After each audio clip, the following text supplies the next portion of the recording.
Shnat He Tav Shin Ain Tet. On se prépare à Rosh Hashanah 5779. Comment s'y préparer? Tout simplement en réfléchissant à la manière avec laquelle cette année tombe au niveau de la semaine, au niveau des parachiotes. C'est ce qu'on va faire ensemble. Alors tout d'abord en citant un passouk de Daniel. Padbag Hamelech, une partie d'un passouk. Padbag Hamelech. Lorsque Bag, Bet Gimel, lorsque Rosh Hashanah tombe lundi et mardi, ce qui est le cas cette année, dimanche soir lundi et lundi soir mardi pour le deuxième jour, alors Hamelech, Hamelech c'est Rosh Hashanah, Pat, Pat ça veut dire couper, comme Patot Ota Pitim, on coupe la paracha de Nitzavim Vayelech. Vous savez que Nitzavim Vayelech, contrairement aux autres parachiotes qui sont Mechobarot, qui sont deux parachiotes qui s'assemblent, Nitzavim Vayelech c'est une seule paracha qu'on coupe, c'est le contraire. Et ça va être le cas cette année, Nitzavim à part et Vayelech à part. Alors réfléchissons ensemble au fait que Rosh Hashanah tombe lundi, mardi, et au fait qu'on lise Nitzavim et Vayelech de manière séparée. Tout d'abord lundi. Lundi, deuxième jour de la semaine, c'est le jour le plus tôt où peut tomber Rosh Hashanah par rapport au Shabbat. Parce que Lo Adou Rosh Hashanah ne peut jamais tomber le dimanche, samedi soir. Le plus tôt, c'est lundi. Et donc pour le deuxième jour, mardi. Ça signifie quoi? Ça signifie qu'on est au moment le plus proche de l'unité absolue de Dieu. Le dimanche, effectivement, le plus proche, donc le jour le plus proche de Shabbat, c'est le premier jour de la création du monde. C'est le jour où Yom Echad, Yom Echad. Pourquoi Echad? Parce que Dieu était Echad. Aucune créature n'avait été créée à ce moment-là. Il n'y avait pas l'homme, bien entendu, il n'y avait pas non plus les anges. Donc, on a cette année en particulier une force particulière pour ressentir cette unité absolue d'Akadosh Baruch Hu.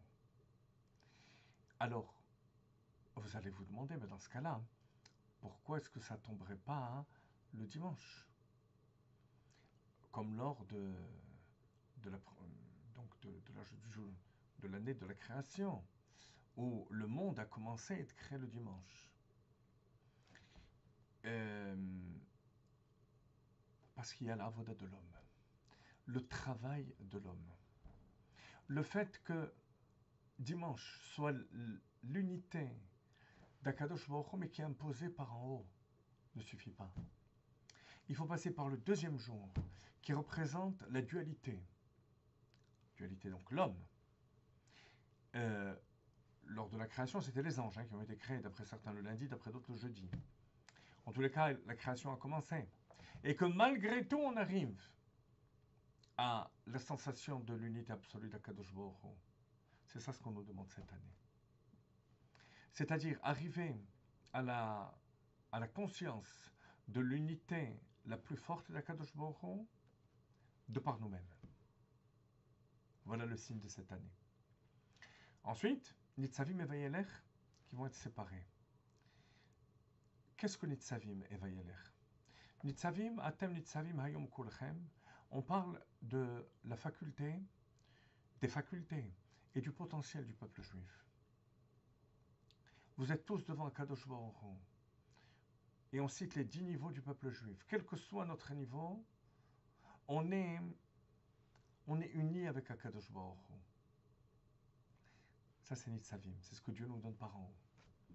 Vayelech, qu'on va lire après Rosh Hashanah, c'est la marche du juif, la marche personnelle.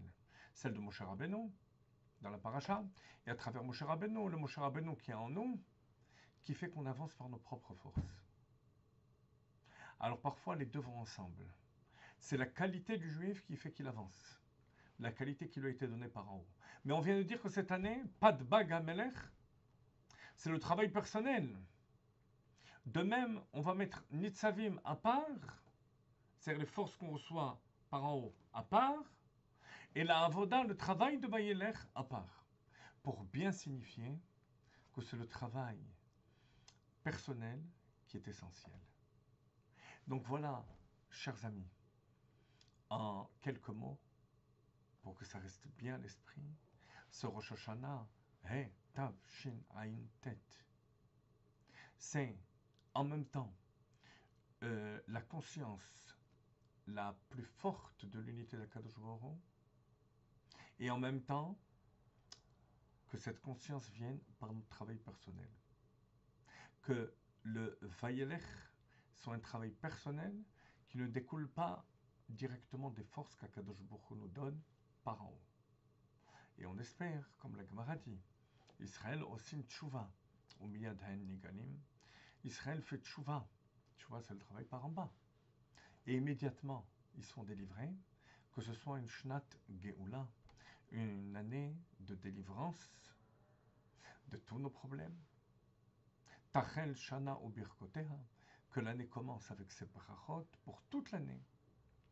De Parnassa, de bonheur, de Simcha, de Chinuch de nos enfants, et de Shalom dans le monde, et de Geoula Hamitit Vehashlema.